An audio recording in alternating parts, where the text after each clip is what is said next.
¿Cómo funciona el sensor del ABS? Vamos a ver su principio de operación y cómo esto va a repercutir en las pruebas que le hacemos en el diagnóstico y reparación.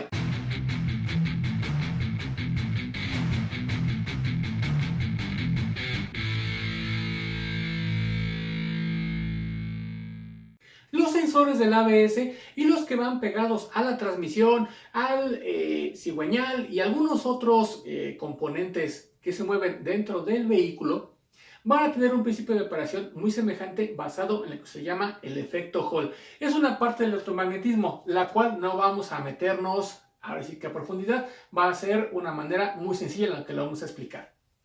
Aquí tenemos un sensor del ABS, el cual va a tener por dentro un imán permanente, normalmente bastante fuerte, que nos va a permitir que si lo acerco yo al aro dentado, se pegue a él. Y recuerden que la calibración básica es empujarlo hasta que toque y el movimiento que da el aro dentado va a hacer que pueda llegar a despegarse un poco. Inclusive, aquí está exagerado y en el momento en el que esta distancia sea muy grande, puede provocarnos un fallo porque entonces ya no está detectando la velocidad de esa rueda en particular. Recordemos que un aro dentado va pegado a la masa, va pegado aquí a la rueda y por ejemplo en el caso de un camión, tractocamión, autobús o remolque, normalmente va a contar de 100 dientes. Con esos 100 dientes entonces voy a estar cubriendo todo alrededor de ese aro y va a generar un giro, ya sea en este sentido o en el otro. Realmente no es en este caso tan significativo si gira hacia un lado hacia el otro, porque lo importante es que haya material, recuerden que debe ser ferromagnético, haya material que corte o que no corte el campo magnético que se está generando alrededor de este imán permanente. Cuando pasa el material, que en ese caso sería el diente como tal, lo que va a suceder, y aquí lo podemos notar inmediatamente, se corta este campo magnético. Al cortar este campo magnético, lo que va a suceder, recuerden que siempre va a estar ligada electricidad con magnetismo, entonces corto aquí y como estoy cortando y después vuelve a desaparecer y entonces el campo está completo y luego vuelve a aparecer otro diente y va a ser una velocidad proporcional a cómo está girando esa rueda. Aquí yo estoy oscilando ese campo magnético y esa oscilación me va a generar una oscilación de voltaje en la salida de los cables del sensor, lo cual yo voy a poder verlo aquí en un voltaje alterno. Normalmente un voltaje alterno va a ir en este sentido, pero aquí lo vamos a tener, dada la duración de lo que tiene de material, el pulso no va a ser tan circular, sino va a ser un poco más recto. Y entonces la señal va a ser aproximadamente más de esta forma, ¿sí? Pero va a ser muy pegada a esto conforme va a ir teniendo cierta velocidad. De tal manera que qué tan rápido esté yo generando esto va a ser proporcional al voltaje alterno, porque lógicamente no es continuo, porque va a estar cambiando de signo cuando tenemos que se corta o no se corta el campo magnético, y entonces esta señal y la frecuencia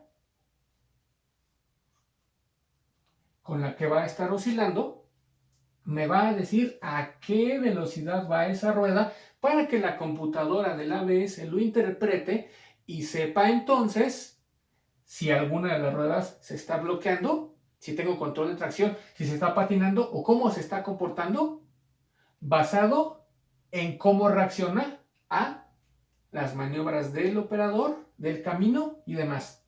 Entonces, esto me va a dar tanto la frecuencia como igualmente también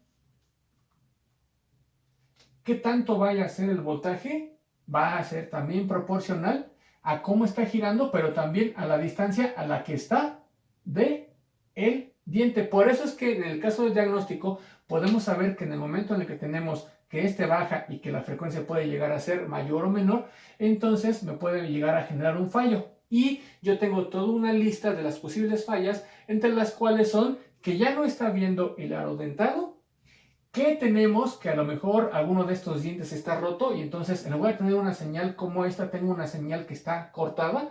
Todo eso lo va a identificar la computadora del ABS. Por lo tanto, debe estar bien calibrado, que es simplemente empujar el sensor hasta el tope para que gire completa y libremente el aro dentado, y la computadora va a contar con la interpretación de esta señal, que es analógica, de un voltaje alterno. En resumen, el efecto Hall va a tener que ver con la interacción que hay entre electricidad y magnetismo. Recuerden que esas siempre van a ir juntas. Y lo que voy a tener es un sensor que cuenta con un imán permanente, y que la idea es que el aro dentado va a tener un diente y después un espacio. Eso, a la hora de hacer el giro de esta rueda en particular, no importa si es la delantera, la trasera, la izquierda o la derecha, sirve tanto para el ABS de vehículos pesados o de vehículos ligeros. Va a ser muy semejante. Entonces va a ir girando, y entonces este cable magnético que está aquí se va a cortar a través del aro dentado. Entonces, al cortarse, va a oscilar, y al estar oscilando esto, yo voy a producir una corriente que va a fluir por estos cables. Y esa corriente va a tener un signo y después el otro por esa oscilación.